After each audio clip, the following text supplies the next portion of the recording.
All right, howdy, gospel community leaders. Good to see you guys. Well, you can see me, I can't see you, but anyway, thank you again for all that you are doing to serve as the leaders of these gospel community groups. Be encouraged. I hear great things every week from people just talking about the value of gospel community groups in their lives, and so you all are part of that, and thank you so much.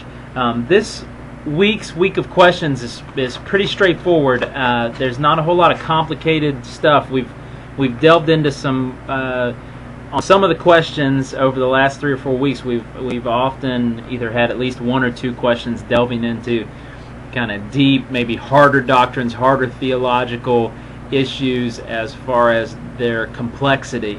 However, this week's questions are a little bit more straight up. There is a question that's going to delve into idolatry. Please go deep with that. Again, it's always important to remind your people that this is a safe environment, because we want people to be able to talk about these things. And so to talk about our idolatries can be a hard and difficult thing if we don't feel safe in an environment.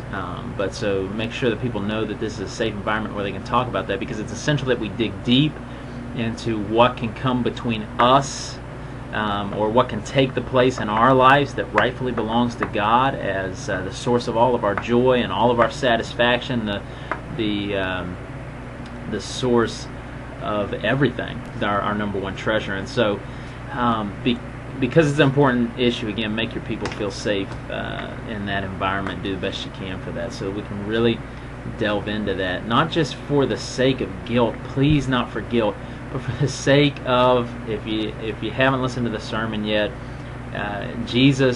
God is offering us living water that will truly satisfy us, and everything else is not living water. And so to put anything in the place of God is not just evil that we need to feel guilty about in idolatry, although it is evil and it needs to be repented of, but it's also dumb because we chase after something that is less than God.